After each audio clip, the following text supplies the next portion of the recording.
Bon, décor un tout petit peu inhabituel, il faut en convenir, mais j'ai la chance de passer quelques jours en Béarn et c'est de là que j'enregistre cette vidéo pour vous parler non pas du béarnais, mais d'une autre langue parlée en France, mais à l'autre bout du pays, en Moselle précisément.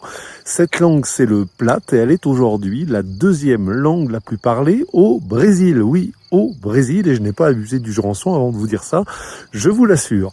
Pourquoi cette langue est-elle pratiquée au Brésil? Eh bien, il faut revenir, pour le comprendre, il faut revenir au début du 19e siècle, lorsque le Brésil devient indépendant et que le nouvel empereur, Pedro Ier, décide de peupler son pays d'immigrants. Et comme sa femme est d'origine autrichienne, eh bien, il recrute principalement dans les régions d'origine de langue germanique.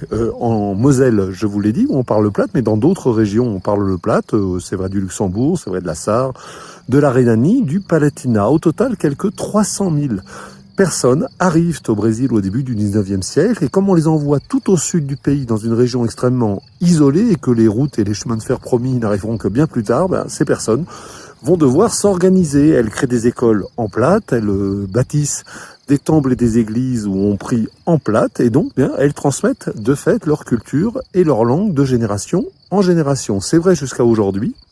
On estime que 2,5 millions à 3 millions de personnes parlent encore le plate au Brésil, ce qui en fait donc la deuxième langue la plus pratiquée dans ce grand pays d'Amérique du Sud. 3 millions de personnes, à comparer avec le nombre de locuteurs du plate en France aujourd'hui, estimé à un peu moins de 200 000 personnes.